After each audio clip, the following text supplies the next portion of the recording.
다 같이 놀자 야유회 우리 금요일 날 했었는데요. 그날 찍은 사진들을 봤더니 사진들이 참 잘 나왔더라고요.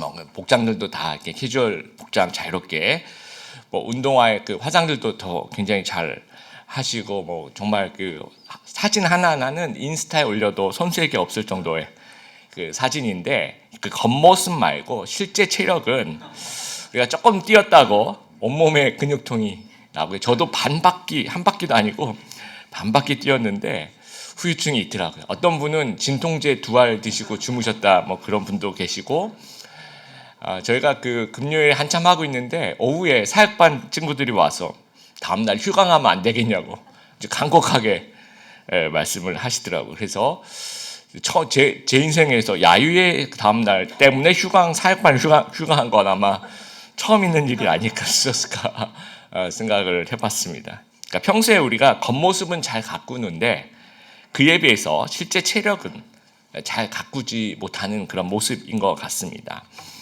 3장 1절부터 13절에 바울의 간증이 끝나요. 그리고 3장 오늘 본문부터 21절까지가 이제 바울의 기도가 시작이 됩니다.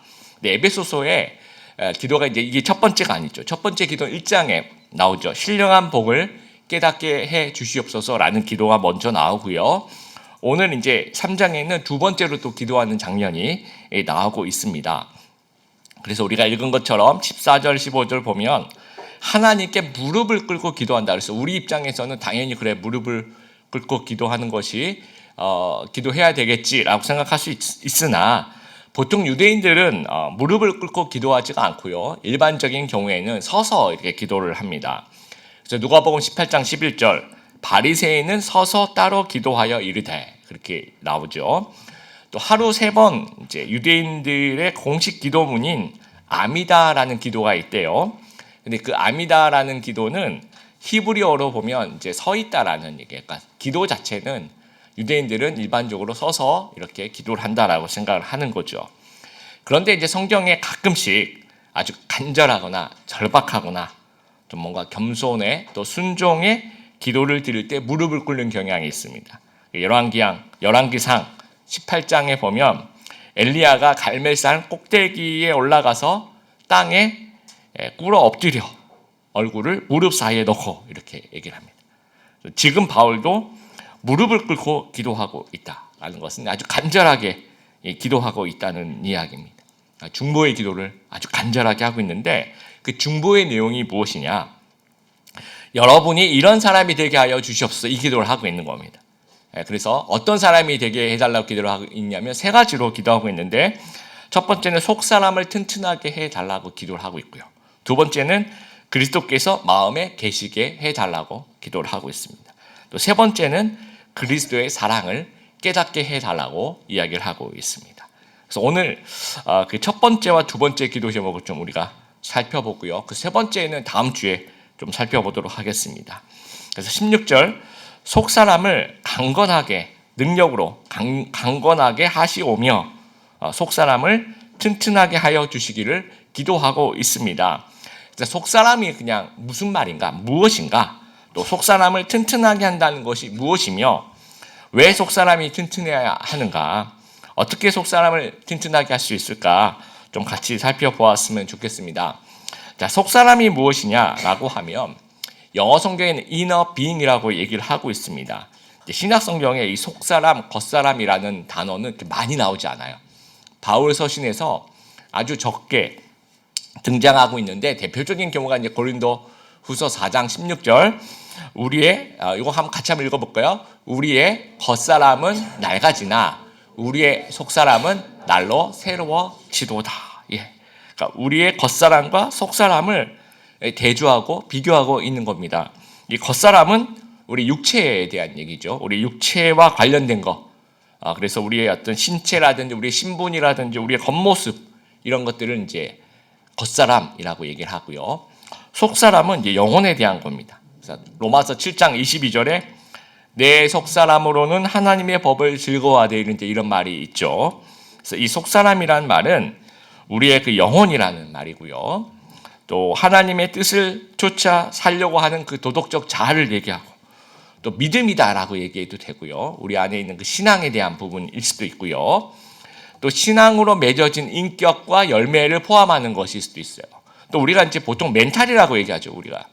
근데 그냥 멘탈이 아니고 이 속사람은 신앙으로 이렇게 일구어 가는 그런 멘탈을 포함하는 그 조금 넓은 개념이 되는 거죠. 그래서 영적인 힘이다라고 얘기할 수도 있고, 영적인 체력이다라고도 얘기할 수 있고요. 영적 근육이다라고도 얘기할 수 있습니다. 겉사람과 속사람은 점점 상태가 변화되고 변동될 수가 있습니다. 방금 읽었던 고린도 후서 4장 16절은 겉사람은 낡아지고 속사람은 새로워지고 이제 그런 얘기를 하죠. 그러니까 점점 낡아질 수도 있고 점점 새로워질 수 있다는 겁니다. 그 다음에 오늘 읽었던 에베소서 3장 16절도 너희 속사람을 능력으로 강건하게 하시오며 라고 이야기하면서 강건하지 않을 수도 있고 강건할 수도 있고 우리의 그 속사람의 상태가 튼튼하지 않을 수도 있고 튼튼해질 수도 있다는 이야기를 포함하고 있는 거죠. 그래서 이 기도는 우리 에베소서 성도 여러분, 여러분의 영혼과 여러분의 그 영적 체력이 약해져 있다면 튼튼해지기를 기도합니다. 이 얘기를 하고 있는 거죠. 현재 튼튼하다면 앞으로도 약해지지 않고 계속 튼튼함을 유지하기를 기도합니다. 라고 얘기를 하고 있는 겁니다. 자, 그러면 왜 속사람이 튼튼해야 하는가? 에베소서는 이제 옥중서신이라고 제가 말씀을 드렸죠. 바울이 감옥에서 에베소서를 쓰고 있는데 기도를 할 때 하나님 저 이 감옥에서 꺼내주세요 라고 기도할 법하잖아요. 그런 말은 한마디도 없습니다. 그리고 에베소 교회는요 실제 박해가 있는 교회예요. 그래서 성도들이 그 고난 또 박해 안에 있는 성도들이 많이 있습니다. 그러면 하나님 교회의 박해와 고난을 없애주세요 라고 기도를 할 법한데 그런 기도를 하고 있지 않고 속사람을 튼튼하게 해주세요 라고 이제 기도를 하고 있다는 거죠. 그러니까 외부적인 상황을 좀 없애달라고 기도하지 않고 속사람을 튼튼하게 해달라고 기도를 하고 있다는 겁니다. 우리 몸에 이제 암을 일으키는 가능성이 있는 발암 가능 물질이라고 하는 것이 끊임없이 우리 몸으로 이제 들어오는데요. 우리가 먹는 음식으로도 들어오고요.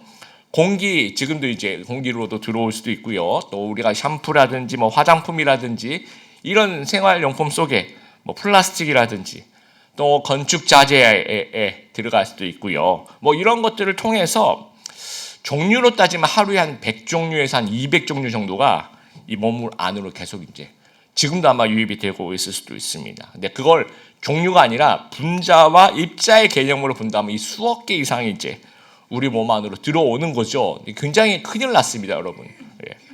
그런데 이제 면역 체계라는 게 있는 거예요, 우리 몸에. 그래서 몸 안에 들어온 나쁜 것들과 이 면역 체계가 싸웁니다. 그래서 이걸 이기면서 몸의 건강을 유지해 나가는 거죠.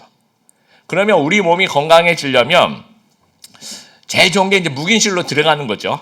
그러면 모든 유해 물질을 피하면 가능하겠지만 우리가 그럴 수는 없으니까 더 좋은 방법은요. 면역 체계를 건강하게 키우는 거죠. 그래서 혹시 유해 물질을 만나고 유해 물질이 내 안에 들어오더라도 내 면역 체계가 더 튼튼해요. 그러면 아무런 문제가 되지 않는다라는 겁니다. 사도 바울이 이제 그런 얘기를 하는 거죠. 우리 주위에 영적 공격과 유혹과 스트레스와 또 마음 무너짐이 있고요. 낙심이 있고요. 또는 악한 충동이 있고 또는 두려움이 있을 때 그런 것들이 있더라도 내 속사람의 면역 체계가 튼튼하고 건강하면 이겨낼 수가 있다는 거예요. 여러분 속사람도 체력이 있습니다. 속사람이 강인하고 튼튼한 사람이 있고요. 허약해서 언제든 쓰러질 것 같은 사람도 있을 수 있습니다. 제자훈련을 제가 한 20년 이 욕하는 목사님 제자훈련 그 교재를 가지고 했던 기억이 나는데 굉장히 많은 에피소드가 있는데 이제 이 설교 준비하면서 떠오른 한 에피소드가 있어서 한 10년 정도 전이었던 것 같습니다. 지난주까지 이제 아무 일 없이 제자훈련을 했던 친구가 이제 예배 끝나고 이제 제자훈련을 하는데 지난주에도 이제 목사님 안녕히 계세요. 다음 주에 봬요. 이렇게 갔는데 이번 주에 주일에 갑자기 안 오는 겁니다. 연락도 안 되고. 완전히 잠수를 잔 거예요. 그래서 뭐 전화도 안 되고 뭐 정말 그 연락이 되지가 않았습니다. 그리고 한 1년쯤 지났을까요? 하여튼 오랜 시간이 지난 후에 연락이 되었는데 물어봤습니다. 제가 그때 뭐 왜 그랬냐, 무슨 일 있었냐 그랬더니 주일날 아침에 이제 교회로 오려고 다 준비하고 출발했대요. 그 집 앞을 딱 나왔는데 날씨가 그때 한 5월 정도 됐던 것 같습니다. 날씨가 너무 좋더래요. 날씨가 너무 좋은데 내가 교회를 가야 되나? 그런 생각이 들었다고 합니다. 그래서 날씨도 너무 좋고 그냥 가기 싫었대요. 그래서 안 갔대요. 그럴 수 있습니다. 뭐 사람이란 게 뭐 그럴 수 있죠. 근데 한 번 안 가니까 자꾸 연락이 오니까 받기 싫더래요. 그래서 안 받았어요. 그러니까 그 다음 것도 이제 계속 그 다음 것도 안 하게 되는 거죠. 그 다음 연락도 안 받고 그 다음 주도 안 가게 되고 또 연락을 안 받다 보니까 이제 장기간 본의 아니게 잠수를 계속 타게 되는 겁니다. 이런 현상이 이 속 사람의 영적 체력이 아주 약할 때 나타나는 그런 현상입니다. 예를 들어서 내가 제자반에 대한 스트레스를 뭐 점수로 따지는 거는 좀 용서하시고요. 그럴 수는 없지만 100점 만점에 한 60점 정도의 그 스트레스를 내가 막 받고 있다고 가정해 봅시다. 그러면 그 제자 훈련에 대한 스트레스가 잘못된 게 아니고 내가 한 70점, 80점, 90점이면 그걸 이겨내는 거예요. 근데 내가 이 60점, 스트레스는 60점인데 내가 한 30점, 40점 이렇게밖에 안 되는 거죠. 그러면 이거 버텨내기가 힘든 겁니다. 신학대학원에 들어가서 이제 전도사 초창기 시절에 그때가 이제 제 시카고 시절인데요. 그때 제가 이제 섬겼던 교회가 처음에는 가서 크게 할 일이 없었습니다. 그러니까 11시 예배에 가서 같이 예배 드리고 또 뭐 성경 공부도 인도하고 점심 먹고 조금 있다가 집에 와요. 그러면 시간적으로 따지면 뭐 한 4-5시간 교회 있나요? 하여튼 그거보다 더 짧게. 그리고 뭐 그때 제가 뭐 27살, 뭐 6살, 7살 뭐 그 정도 이제 1년 차 전도사니까 뭐 아는 것도 별로 없고, 그러니까 저한테 교회에서 큰 일을 안 시키겠죠. 그래서 이제 할 수 있을 만한 사역들을 시키고 하는데 너무 갔다 오면 너무 피곤한 거예요. 그래서 이제 갔다 오면 오후 한 뭐 2-3시 정도 돼요. 그럼 오자마자 어떨 때는 양복도 못 벗고 그냥 기숙사에 쓰러져 가지고 한 5시간 갔다 오면 5시간 누워 있어야 돼요. 하여튼 그 누워서 그냥 해가 져서 깜깜할 때까지 그냥 누워 있는 겁니다. 도저히 한 1년은 그랬던 것 같아요. 그래서 지금 생각해 보면 뭐가 힘들었을까 생각해 보면 이제 그냥 민간인이다가 전도사가 되는 거잖아요. 그 전도사라는 직분 자체가 이제 어려웠던 것 같아요. 그리고 이제 교회 갔을 때도 그냥 내가 성도로서 성도를 대하는 거랑 내가 전도사라는 직분을 갖고 있는 상태에서 성도를 대하는 거 이 부담감이 아주 크더라고요. 그리고 이제 그때 뭐 여러 가지 설교를 했던 것, 성역 공부를 인도했던 것, 뭐 행정적인 것들을 다루었던 것들이 굉장히 낯설고 부담이 되고 긴장이 되었던 것 같습니다.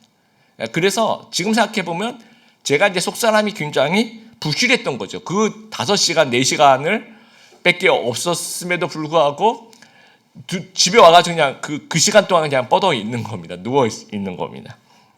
근데 저만 그랬던 게 아니라 이제 제가 기억해 보면 그 당시 이제 같이 공부했던 우리 이제 유학생들 또는 1.5세들, 2세들 우리 전도사님들 고만고만한 나이에 그런 분들이 다들 힘들어했어요.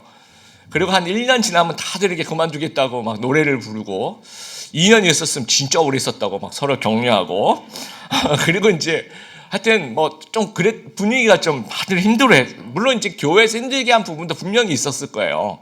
근데 지금 생각해 보면 이제 물론 그때 저도 충분히 이해하는데 다른 사람 얘기가 아니고 제 얘기를 생각해 보면 제가 아직 그 당시에 아직 사역자로서의 그 근육이라는 것이 있는데 그 사역자로서의 그 근육이 갖춰지지 않았던 거죠. 그러니까 뭐 별로 한 일도 없는데 와서 너무 힘들었던 겁니다. 아브라함이 이제 약속의 땅 가나안으로 들어오는 그런 믿음이 있었습니다. 근데 처음부터 그 속 사람이 튼튼했던 것은 아니에요.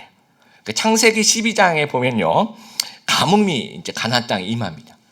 그래도 이제 믿음의 사람이 하나님이 가나안으로 부르시고 했더니까 거기서 이제 있냐고 그걸 참아내야 되잖아요. 그런데 아직 이제 그 정도의 이 영적인 속 사람의 그 어떤 튼튼함이 없었던 거예요. 그래서 못 견딥니다, 아브라함이. 그래서 어디로 갑니까? 약속의 땅을 버리고 애굽, 이집트로 이제 내려가는 그런 실수를, 또 거기서 뭐 일이 있죠. 뭐 흑역사가 일어납니다. 그리고 그게 이제 창세기 12장이고요. 창세기 22장으로 가서 비로소 아들 이삭을 바치는 그런 믿음의 사람이 되는 거예요. 그러니까 그동안에 그 12장과 22장 사이에 시간이 흘러가면서 아브라함은 이제 경험이 쌓이면서 훈련이 진행되는 거죠. 하나님과 함께 하는 그런 동행의 훈련. 그러면서 튼튼해지는 겁니다. 그래서 나중에 이제 믿음의 조상이 되는 거예요. 그러니까 우리의 속사람이 영혼의 근육이라는 것도 자꾸 사용하고 단련하면 이게 튼튼해지는 거예요. 그러면서 분량이 커지고 그릇이 커지는 겁니다. 예레미야 12장에 보면 예레미야 선지자가 하나님께 불평해요. 하소연합니다. 너무 힘들었다는 거예요. 선지자가 여러분 충분히 힘들 수 있습니다. 그리고 예레미야가 사역하던 그 시대는 굉장히 예레미야가 박해받던 시절입니다. 그러니까 충분히 정말 힘든다는 것을 이해돼요. 그럼 하나님의 대답이 예레미야 너무 힘들지? 이렇게 위로하실 줄 알았어요. 내가 환경을 개선해 줄게. 그럼 지금 당장 환경이 개선되지 않으면 내가 보너스라도 뭘 이렇게 줄게. 뭐 이렇게 하나님께서 좀 위로하시고 가시면 좋을 것 같은데요. 예레미야 12장 5절 쉬운 성경으로 같이 한번 읽어보겠습니다. 시작. 내가 사람들과 더불어 달릴 때 지친다면 어떻게 말들과 경주할 수 있겠느냐? 내가 안전한 땅에서 걸려 넘어졌다면 요단 강가의 짙은 덤불 속에서 어떻게 되겠느냐? 이 말을 제가 좀 풀이해서 설명하면 네가 지금 사람들하고 같이 뛰어다니는 그 정도 생각하면 안 돼. 너는 말들하고 뛰어다닐 정도가 돼야 돼. 이 얘기를 하고 있는 거야. 네가 평평한 안전한 땅에서 뛰어다니는 그 정도 생각하면 안 되고 요단 강가에 아주 울퉁불퉁하고 아주 짙은 덤불 막 그런 데서 뛰어다닐 것들을 생각해야 돼라고 얘기하시는 거예요. 예레미야는 저 힘들어 죽겠어요. 막 그렇게 얘기하는데 하나님 완전 T 성향이 아주 강하게 힘들다고 하지 말라는 거예요. 네 속사람이 강해지라는 거예요. 네가 지금 이루고 있을 때가 아니다라는 얘기를 해요. 용량을 키워야 된다라는 얘기예요. 그래야지 더 크고 어려운 사역들 거뜬하게 감당할 수 있다는 얘기를 하시는 거예요. 어떻게 보면 예레미야 입장에서 굉장히 서운할 수도 있습니다. 그러니까 하나님께 우리가 하나님이 힘들어요 라고 이제 하소연하면 물론 사랑의 하나님께서 우리를 위로해 주실 때가 있어요. 근데 동시에 여러분 위로만 계속 받다 보면 우리가 이제 성장하지가 못하는 거죠. 계속 위로만 받다 보면 그 상황을 싸워서 이길 수가 없는 거예요. 그래서 가끔씩은 도전하시는 거죠. 도전. 속사람이 강해지라고 도전하시는 거죠. 우리한테. 지금의 고난을 좀 뛰어넘어서 좀 더 큰 사역을 한번 생각하면서 좀 극복해 보라는 겁니다. 다윗이 이제 계속 사울을 피해서 도주합니다. 옮겨 다닙니다. 그러다가 이제 겨우 블레셋 땅에 가서 시글락이라는 곳에서 좀 정착을 합니다. 거기서 이제 집도 짓고 이제 별로 안 쫓겨다니는 거기서는 편안하게 좀 간만에. 그리고 하루는 부하들과 이제 전쟁터로 나갔다 돌아와 보니까 이제 남자들 이렇게 군인들이 이제 다 나간 사이에 아말렉 사람들이 빈집을 습격을 한 겁니다. 그래서 재산을 다 뺏어가고 이 가족들도 전부 다 포로로 이제 끌고 간 거예요. 그래서 다시 돌아오니까 막 불타 있고 사람 아무도 없고 양과 소, 염소 뭐 이런 것들이 다 없는 거예요. 그래서 이제 특히 이제 가족들이 이제 끌려갔다는 것들을 보면서 거기에 있는 모든 사람들이 울어요. 그러니까 울다가 울 기력이 없을 정도까지 슬퍼합니다. 그러고 난 다음에 이제 정신을 차리고 난 다음에 이거 다 다윗 때문이야 그러면서 다윗을 그렇게 따랐던 부하 백성들이 이 다윗을 원망하는 거예요. 그리고 이제 돌을 들어서 던져서 죽이려고 돌을 들어 치료했다라고 이야기를 합니다. 여러분 이 상황 속에 만약에 여러분 옆에 있는 사람이 다 너 때문이야 그러면서 이제 돌을 들어서 여러분을 친다고 생각해 보세요. 그러면 여러분은 어떤 마음일까요? 만약에 이제 속 사람이 약한 사람이었으면 완전 무너지는 겁니다. 확 무너지는 거죠. 그동안에 다윗도 이제 힘들었던 그런 순간들이 있었기 때문에. 그렇지만 그 힘들었던 순간들 속에서 다윗은 훈련이 되었던 거예요. 그래서 우리 시편을 보면 하나님께 하소연하는 장면도 많이 나오지만 그 하소연 끝날 때쯤 보면 시편에 뭔가 스스로 좀 정리하는 부분도 많이 나와. 또 하나님 찬양하는 부분도 많이 나오고. 그래서 사무엘상 30장 6절 요 부분을 좀 보면요, 다윗이 이제 몹시 당황하였습니다. 그러나 다윗은 자기 하나님 여호와 안에서 힘을 얻었습니다라고 얘기를 하고 있어요. 그러니까 속사람이 이미 단련되어 있었던 다윗이 잠깐 슬퍼할 수는 있습니다. 잠깐 당황하였지만 무너지지 않았던 거죠. 오히려 스스로 이걸 이겨냅니다. 그래서 전열을 가다듬어요. 추격을 해요. 그래서 아말렉을 무찌르고 재산과 가족을 모두 되찾아 오게 되는 겁니다. 사도 바울도 마찬가지. 이렇게 속사람이 튼튼해야 된다라고 얘기하는 건 본인도 이제 그렇기 때문에 권면을 하고 있는 겁니다. 빌립보에서 점치는 여종을 고쳐주죠. 그랬더니 이제 주인이 정말 이 점치는 여종 때문에 돈을 벌었는데 그 귀신이 나가니까 돈을 못 벌게 되니까 이 고발을 하게 됩니다. 그래서 이제 심하게 매맞고 감옥에 갇히게 돼요. 속사람이 허약하다면 굉장히 억울합니다. 내가 하나님 위해서 이 고생을 하는데, 선교 여행 지금 너무 힘든데 지금 하나님 위해서 하는데 감옥에 갔다는 거죠. 그래서 하나님 진짜 너무하시고 다음부터 저 시키지 말아주세요 라고 그렇게 충분히 억울해하고 마음이 무너질 수 있는데, 사도 바울은 감옥에서 뭘 했습니까? 기도하고 찬양을 했어요. 그 감옥 안에서 찬양 소리가 막 울려, 찬양 집회를 하고. 그랬더니 옥문이 열리고 쇠사슬이 풀어지는 역사들. 그러면서 간수와 가족이 구원되면서 빌립보 교회가 탄생이 돼요. 그 빌립보 교회가 탄생이 되면서 유럽 선교의 본격적인 시작이, 그러니까 아시아 지역을 넘어서 사도 바울이 처음으로 갔던 곳이 이제 빌립보인데, 그 유럽 선교의 본격적인 시작이 거기서 시작이 되는 겁니다. 그러니까 속사람이 튼튼해지면 놀라운 역사가 일어날 수 있고, 더욱더 사명을 잘 감당할 수 있고 하나님께 큰 영광이 된다라는 겁니다. 아까 영상에서 봤던 그 나이 아저씨 그 대사 중에 인생은 외력과 내력의 싸움이다라고 얘기를 해요. 내력이 외력을 얼마나 버텨내는가의 싸움이다라고 이야기를 합니다. 프로스포츠 선수들이 처음에는 이제 기술 훈련을 많이 합니다. 그리고 이제 기술 훈련을 하다 보면 한계에 부딪혀요. 그러면 이제 내가 체력이 없으면 기술 훈련도 안 되는구나라고 생각하면서 그다음에 이제 체력 훈련도 굉장히 열심히 합니다. 그런데 최근에는 이제 어떤 훈련까지 하냐면 이제 멘탈 훈련을 해요. 그래서 2군 같은데 이제 멘탈 코치를 두는 그런 구단들이 있습니다. 그래서 체력과 기술이 아무리 뛰어나더라도 내면에서 이게 정리가 안 되면 실력 발휘가 힘들더라는 거예요. 그래서 어떤 그 모든 분야에서 좀 무시되었던 그 내면의 힘에 대한 중요성이 점점 높아지고 있다라는 겁니다. 우리가 평소에 키우는 힘은 어떤 힘이십니까? 보통 이제 우리가 뭐 스펙을 키우죠. 학력을 키우고 또 재력을 키우고 또 좀 여유가 되면 체력을 또 키우려고 하죠. 그러니까 주로 우리가 키우려고 하는 힘은 겉사람과 관련된 힘이라는 거예요. 우리의 그 평소의 기도 제목도 마찬가지입니다. 일상생활 가운데서 부딪히는 문제들 가지고 이제 기도 제목을 많이 삼죠. 주로 이제 겉사람과 관련된 문제가 많이 있다라는 거예요. 혹시나 우리의 속사람이 그런 과정에서 오랫동안 무시된 채 방치되고 있는 것은 아닌가 좀 생각해 보길 바랍니다. 여러분, 때때로 우리를 또는 나를 힘들게 하는 것들이 있죠. 그러면 우리는 이제 거기에 대해서 변명을 합니다. 무엇 때문이다 하면서 무슨 탓을 하게 돼요. 근데 그것도 맞아요. 누구 때문에 내가 힘든 건 맞습니다. 틀린 얘기가 아니에요. 그런데 조금 더 정확하게 얘기하면 실제로 내가 그것을 이겨낼 힘이 없는 겁니다.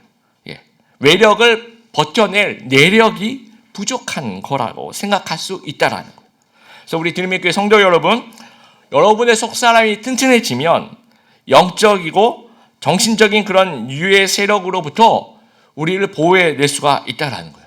여러분의 속사람이 튼튼하면 영적 어린아이의 모습을 벗어버리고 장애물을 극복하는 그런 진정한 성숙한 그런 성도가 될 수 있다라는 거예요. 그래서 우리가 흔들리지 않고 믿음 생활하면서 승리하는, 그래서 계속적으로 안정적으로 하나님의 사명을 감당할 수 있다라는 겁니다. 그래서 우리가 언제나 속사람이 건강하고 튼튼한 그런 성도님들 다 되시기를 바랍니다. 그러면 어떻게 우리가 속사람을 좀 튼튼하게 할 수 있는가? 여러분 16절을 보면 성령으로 말미암아라고 이야기를 하고 있습니다. 속사람이 강해지는 건 성령의 역사죠. 하나님의 사역입니다.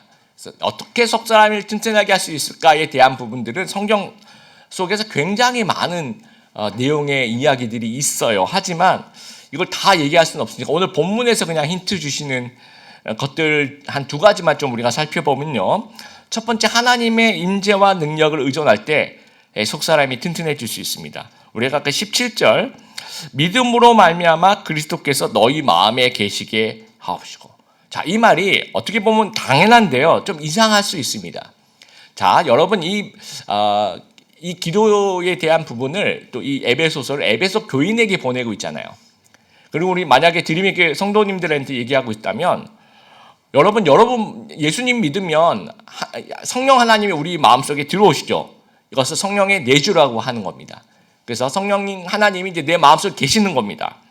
그런데 17절에 믿음으로 말미암아 그리스도께서 너희 마음에 계시게 하옵시고. 그럼 에베소 교인들 중에는 아직 영접하지 않은 사람이 있다는 얘기인가요? 그러니까 기도를 계속 그렇게 하고 있는 거예요. 에베소 교회 성도 여러분, 마음에 그리스도께서 여러분 마음에 있어야 됩니다 라고 얘기를 하고 있는 겁니다. 그러니까 에베소 교인들이 예수님 안 믿는다는 얘기를 하고 있는 건 아니에요. 그래서 이 헬라어를 이제 좀 더 살펴보면 이제 그런 의문점들이 풀리는데요. 거한다라는 두 개의 헬라어 단어가 있습니다. 파로이케오라는 말과 카토이케오라는 말이 있는데요. 이 단어는 여러분 잊어버리셔도 돼요. 근데 개념이 이 파로케오라는 단어는 거하는데 손님으로 있는 경우를 얘기해요. 나그네가 한 장소에 그냥 있는 거예요. 임시로 그냥 있는 거죠. 근데 카토이케오라는 말은 주인으로 있는 경우를 얘기하는 겁니다. 정착해서 있는 거, 항구적인 거처에다가 있는 거. 그럼 이 17절은 임시적으로 계시게 하옵시고를 얘기하는 걸까요? 아니면 항구적으로 거하게 하시옵고 그 얘기를 하는 걸까요? 정착해서 항구적으로 있는 것을 얘기하는 그 기도를 얘기하는 겁니다. 그러니까 하나님이 우리 마음에 계시는데 어떻게 계셔야 되냐면 손님으로 계시는 것이 아니고 주인으로 있게 되기를 기도합니다라는 말을 하고 있는 겁니다. 자, 하나님이 여러분에게 손님으로 계시면요, 하나님은 여러분의 그 방에 여러분 마음의 여러분 마음의 집에 신방을 가셨다고 생각해 보세요. 하나님이. 근데 하나님이 손님이에요. 그러면 안방 못 열어봅니다. 그리고 뭐 액자를 받고 싶어도 못 바꿔요. 그 다음에 거기 가서 이렇게 안내하는 대로만 가만히 있어야 돼요. 손님이니까. 그런데 하나님이 이제 주인이면 그 마음껏 하나님이 원하시는 대로 내 집을 꾸밀 수 있으시다라는 거죠. 그래서 손님으로 계시면 하나님은 영향력을 행사할 수가 없는 거죠. 모든 게 내 마음대로 하는 겁니다. 근데 그 기도를 하는 게 아니에요. 주인으로 계시라는 거예요. 그럼 전 영역에서 모든 것을 가능한 그 영향력을 하나님이 좀 행사하시라는 겁니다. 그래서 우리 안에 있는 그 더러운 것들을 좀 깨끗하게 해달라고 기도를 해요. 하나님이 우리 마음의 주인으로 계시면 우리의 부족한 것들을 채워주시기도 하시고, 우리 안에 뭐 잘못된 거 있으면 좀 바로 잡아야 될 것들이 있으면 바로 잡아주시고, 우리를 올바른 길로 인도할 수 있다라는 거예요. 이것은 이제 명의 이전 훈련이라고 하는데, 우리가 주인 대신 하나님이 원하는 대로 순종하는 그 훈련을 하는 겁니다. 그래서 우리가 순종하면요, 이게 내 마음이 아니라 하나님 마음대로 움직여야 되는 거잖아요. 그러면서 훈련이 되는 거예요. 그러니까 하나님이 내 마음속에 이 어떤 주인으로 계시지 않으면 내 마음대로 하니까 이 훈련이라는 게 있을 수가 없습니다. 속사람이 튼튼해지지가 않는 거죠. 하나님께 순종하고 하나님 원하시는 대로 제가 할게요 하면 저에게 이렇게 해라 저렇게 해라 말씀하실 거 아니에요. 그럼 내가 이렇게도 움직이고 이렇게도 움직일 거 아닙니까? 이러면서 훈련이 되는 겁니다. 그 훈련하는 과정에서 성장하는 거예요. 그 훈련하는 과정에서, 그 순종하는 훈련하는 과정에서 우리의 속사람이 튼튼해질 수 있다라는 거예요. 그 다음에 두 번째, 이 기본적으로 이 반복되는 이 영적인 훈련들이 속사람을 튼튼하게 한다라는 거예요. 11절에 능력으로 강건하게라는 영어로 파워, 또 스트렝스이라는 단어들을 보면 겉사람이 튼튼해지는 모습과 단어들을 사용하고 있습니다. 이 겉사람은 규칙적인 육체적인 운동을 하면서 건강해지는 거죠. 이 속사람도 마찬가지입니다. 영적으로 운동을 하면서 건강해집니다. 디모데전서 4장 8절 이 말씀 같이 한번 읽어보겠습니다. 육체 훈련은 약간의 도움을 주지만 하나님을 섬기는 경건의 훈련은 모든 일에 유익합니다. 올해 이제 프로야구 신인왕 후보 중에 KT의 외야수 안현민 선수라는 사람이 있습니다. 오래 전까지는 아무도 모르는 사람입니다. 저도 몰랐던 사람인데요. 프로 입단한 후에 바로 그냥 군대를 간 거예요. 군복무를 한 건데 이제 프로의 커리어가 있으면 군대를 갈 때 야구를 할 수 있는 상무라는 곳을 보내요. 그럼 거기서 이군 선수들하고 이제 야구를 하면서 군 생활을 하게 합니다. 그러면 선수한테는 굉장히 좋은 건데요. 프로에 입단하고 바로 군대를 간 사람들은 커리어가 없기 때문에 상무에 입단을 할 수가 없습니다. 그래서 그냥 현역 입대를 한 거예요. 그래서 강원도 양구에 이제 21사단에 가서 보직이 취사병을 했대요. 그래서 밥하고 이제 그런 일을 하니까 이제 가끔씩 부대에서 배려해서 야구공과 야구 방망이를 가지고 이제 연습을 할 수 있는 그런 곳도 있다고 하는데 여기는 아마 그러지 못했던 것 같습니다. 야구 기술 훈련을 할 수 있는 환경은 전혀 안 되고, 그러나 요즘에 이제 군대를 가면 같이 웨이트 트레이닝 같은 훈련은 다 같이 기초체력 훈련을 한다라고 해요. 할 수 있는 게 그것밖에 없으니까 이제 일과 끝나고 가서 이제 이걸 하는 거예요. 무한 반복을 하는 거예요. 그래서 그 1년 6개월 동안 이거 완전히 이제 무한 반복을 하다 보니까 한번 보실 기회가 있으면 몸이 저는 깜짝 놀랐습니다. 용병을 한 명 더 데려온 줄 알았어요. 터미네이터가 되어서 이제 돌아온 거예요. 그래서 와, 저 팀은 외국인 타자 용병이 2명 있네. 그럴 정도의 몸이었는데 공을 또 잘 맞춰요. 그래서 이제 이 힘이 이제 생기니까 살짝 스쳐도 넘어가더라고요. 올해 홈런이 이제 KT의 그 전설적인 타자 이제 로하스라는 그 타자보다도 홈런이 훨씬 더 많습니다. 그러니까 이 팀에 이제 홈런을 제일 많이 치고 있는 이 팀에서 타율도 거의 가장 높은 3할 4푼 이상을 치고 있고 OPS 잘 모르시죠? 넘어가도록 하겠습니다. 어마어마합니다, 하여튼. 그걸 보면서 제가 느낀 점이 뭐냐면 정말 그 가장 기본적인 것들을 이렇게 반복하면 이게 언젠가 이게 뭐가 기술훈련이라는 것은 그것보다도 기본이 중요하잖아요, 그렇죠? 내가 응용하는 거니까 가장 기본적인 것들을 반복하는 것이 이렇게 효과적이고 큰 힘을 발휘할 수 있구나라는 겁니다. 성도도 우리가 너무 기본적인 것들을 무시하는 경향이 참 많이 있는 것 같아요. 이 기본적인 경건의 훈련을 우리가 무한 반복하는 거죠. 영적인 음식인 하나님의 말씀을 규칙적으로 섭취하는 그런 훈련들, 통독하고 큐티하고 공부하고 기도하고 찬양하고 예배드리고 전도하고 봉사하고 이런 것들을 이제 매일 훈련하는 이런 것들은 이제 매일 반복하는 겁니다. 그러니까 지름길은 없는 것 같습니다. 주일 예배만으로, 물론 이 주일 예배가 너무너무 훌륭하고 좋지만 훈련의 관점으로 보면 충분하지가 않습니다. 또 좋은 설교를 들었다는 것만으로 그 자체도 너무 좋지만 훈련의 관점으로 보면은 이것도 충분치 않다라는 겁니다. 여러분, 훈련 없이 내가 챔피언이 되겠다라는 운동선수가 있다면 어떻게 생각하십니까? 이건 있을 수가 없는 거예요. 마찬가지로 내가 훈련 없이 속사람을 튼튼하게 하겠다라고 하는 성도가 있다면 이것도 똑같이 훈련 없이 챔피언이 되려고 하는 그런 운동선수와 같을 수 있다라는 겁니다.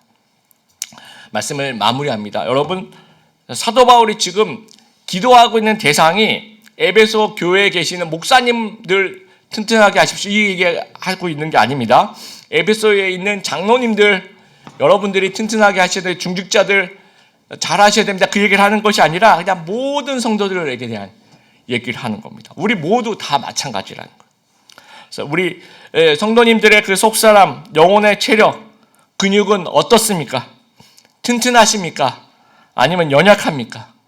점점 강해지고 계십니까? 아니면 약해지고 계십니까?